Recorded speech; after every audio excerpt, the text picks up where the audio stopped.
league. One just happens to be the very best. Goff versus Jayden. Here's Goff on the dynamic rookie QB. Extremely impressive. Very, very impressive for anyone that young to do what he's doing, and doesn't look like he is a rookie. It doesn't look like he feels like a rookie. It feels like he understands the moment and is comfortable in it. And so our job on defense is try to make him comfortable. And it's been a challenge for a lot of teams this year, but I'm excited to see what they do. Ranks this season, Lions are great. Jayden right up there. Do you think Jayden and the Commanders can keep pace with the Lions, bro? Well, I think Jayden can keep pace. I'd be shocked. I mean, like, shell-shocked if Washington actually won this game. But can he keep it close, throw a few touchdowns and put up a lot of points against this defense and make it a game? Yeah, I think he can definitely do it. The defense is suspect, and you brought it up last segment, the Sam Darnold issue. Now, we came on here and praised them after they shut down Darnold and the Vikings at the end of the season, right? The Lions. But then you see what Darnold did last week in the playoff game, and you wonder, did Darnold just go pumpkin mode? Was Detroit, did they figure something out defensively, or did Darnold go pumpkin mode? I'm leaning more toward Darnold going pumpkin And even, mode. can I just say something to add to that? Even if what they did figure out, if they did figure something out defensively, it might only work against a quarterback that's prone to go pumpkin. Yes. You know what I mean? Like, you give them Who's credit for game planning for it or figuring Right. it out, but that same thing won't necessarily apply to Jake. Yeah, I mean, look, 34 points the Detroit gave up to injury-plagued San Francisco team. Yeah. Brock Purdy and not any of his weapons. 48 to the Bills. Granted, they're the Bills, but it's still 48 points. And then 31 to Green Bay, which didn't have, never clicked offensively for the most part this year. So, yeah, I think Jayden can go out there and put up numbers against this team and his running ability is going to make it interesting as well. But I still think Detroit wins. Well, he'll have to, because this will be their best shot to win the game. You got to try to outscore the Lions, and you can score points. The Commanders have been a fast starting team.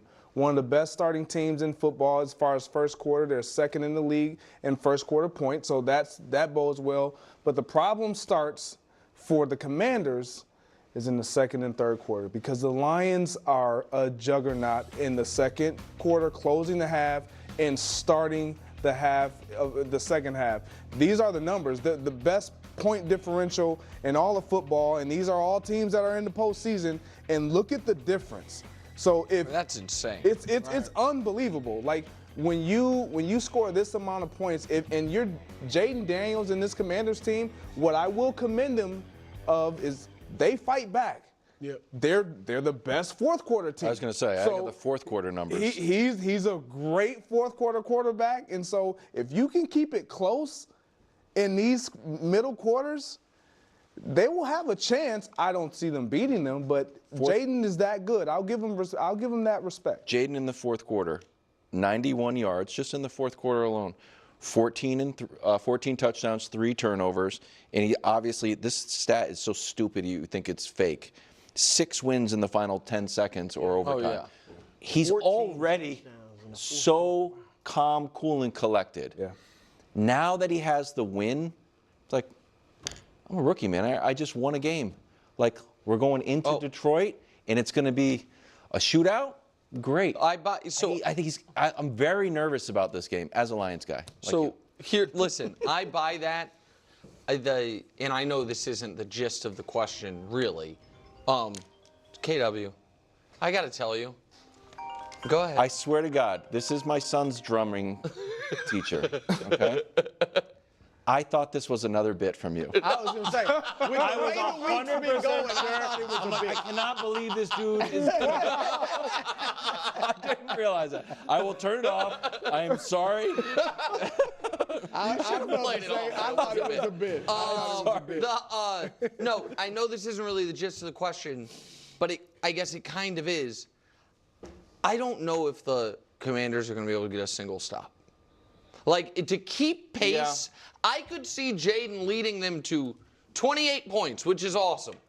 And that doesn't keep pace. Yeah. Against a rested, healthy Lions offense. This is why you fight for the 1 seed. Exactly. Because you don't get the Rams, and I understand, I think higher the Rams than most, but the Rams play the Lions tight and close, and there's the weird emotional, psychological thing of the Goff Stafford.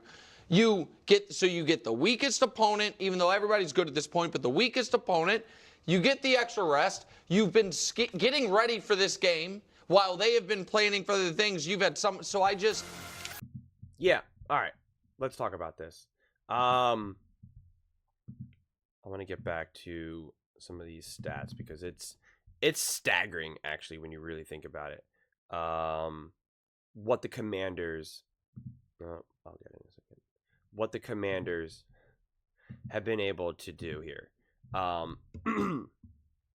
We know how dominant the offense has been for the Lions. I mean, we know that roster is stacked. And you can see it right there. And the fact that the Commanders, who don't have a stacked roster, I understand a lot of Commanders fans are like, "Well, we got some nice pieces," and you do. It's not like you got nothing. But I mean, that is the Jayden Daniels and Cliff Kingsbury effect right there. That's real. That is real. And this game will be brutal. I just made a video with the herd that I had already just posted earlier this morning, talking about how, this game will be brutal. It definitely will be a game where it's like, yeah, you need the offense to keep pace with the Lions, and that's the question. And what it really comes down to is like the way how the Commanders win this game is if after the game you say Jayden Daniels is the greatest quarterback I've ever seen. Like that's the way how the Commanders win this game. That's the only way I see the Commanders win this game. Is if when everything struck zero, people go, "Oh my God, Jayden Daniels is better than Patrick Mahomes, Josh Allen, and Lamar Jackson. This is the great. He's not just the greatest rookie I've ever seen. He is the greatest quarterback I've ever seen. This is unreal. I mean, like, he will have to be an absolute hero. They will have to be able to run the ball, not just have him throw. Like, and Jayden Daniels will. Like, it'll be a game where Jayden Daniels has to go for like 300 passing yards and 100 rushing. Like, it'll have to be a game where you're just like, what did I just watch? And you'll have to quickly look up, and they'll be like, this is the most yards passed and rushed by a rookie or by a quarterback under 25 or ever, since 1953. Like, it'll have to be one of those insane games. Kind of like what Josh Allen did against the Buffalo Bills. Against the Lions. Or against the Rams, whatever it was. I guess both. He had historic games against both. It'd have to be one of those games where you're just like, that was insane. I think it was against the Rams when Josh Allen had like, what was it, 3 passing touchdowns, 3 rushing touchdowns, all that type of stuff. Like, it would have to be just like, what did we just witness? What we witnessed was truly special. For even a casual fan who doesn't know much about anything, they watch that and go, that was one of the greatest games I've ever seen in my entire life. And that's a tall order to ask. That's a lot to ask. As someone who obviously believes in Jayden Daniels tremendously, that is a tall order. Nick brings up something fascinating, though, because he talks about the 49ers. And the reality, though, is that the Lions were probably at their peak injury. They were at their peak of being the most injured that they were when playing the 49ers, or, roughly right around that. And they're progressively getting healthier and healthier. So we keep talking about their defense being suspect and injured. But the reality is that they are getting healthier. They are getting more well-rested. And even the guys who haven't gotten a ton of reps, they're now getting more reps. They've now played more in more games, in more snaps, more drives, more moments. So now those guys should, in theory, also be getting better. So the defense should be better. So you can't just say, well, look what they did against the Bills. Look what they did against the 49ers. Like, you can't just do that. But it is interesting, though, because you're like, if Brock Purdy and the 49ers can do that, who they've been, offensively, they've been a mess, and they've been injured, and yet they were able to put up points. We know the Bills were able to put up points. Like, it does start to, like, if you're a Commanders fan, you start to be like, oh, like, I don't know, man. Maybe that defense isn't that good. Maybe we can really, like, pile on some points on this team. And, our defense, like, hey, we can maybe slow them down. The Vikings slowed down the Lions down for a little bit, but their offense couldn't keep pace, and so their offense couldn't sustain drives. Like, so eventually things just broke, but that was a close game. Like, we can just keep it tight and keep it close. And if we can do that, hey, man, we got a chance. We got Jayden Daniels. So it is a real thing. But again, like, I could either see the Commanders getting absolutely rolled just because the Lions can be that dominant home field, and it's just, it's just too much. And the Lions are sustaining drives in ways that Jayden Daniels is barely even on the field. I could see that. Or I could see it being kind of like a similar, like, oh my God, this is crazy, like what we saw with Josh Allen versus Patrick Mahomes in in 2021, where it was just like they are just scoring on each other left and right. Like, this is wild. But what it'll come down to is that the Commanders also need to play purple. Not only do you need the heroics of Jayden Daniels, but when Jayden Daniels makes that unbelievably awesome throw, McLaurin has to come down with it. Zach Ertz has to come down with it. It can't be one of those things where it was like, oh my God, no, and it goes off his fingertips. Oh no, like, it can't be that. The commentators can't be like, oh, he had him. If he just looked that into his hands, he was walking, he would have walked into the end zone. Oh man, he saw the end zone before he caught the ball. You can't have that moment. I don't think there could be a single moment. There can't be really like a single missed opportunity in this game. None. It just, like, I just can't see it. There can't be a single missed moment. And yeah, I mean, that's what kind of makes this game kind of so high octane, honestly, is because it's like, especially like, again, if you're a Commanders fan, like, in order for them to win, like, it's going to be because like they're going all in. And that's also the thing too, like, the Commanders understand what they're going to need to do. It's the benefit of being really well coached. It's the benefit of having Dan Quinn and Cliff Kingsbury.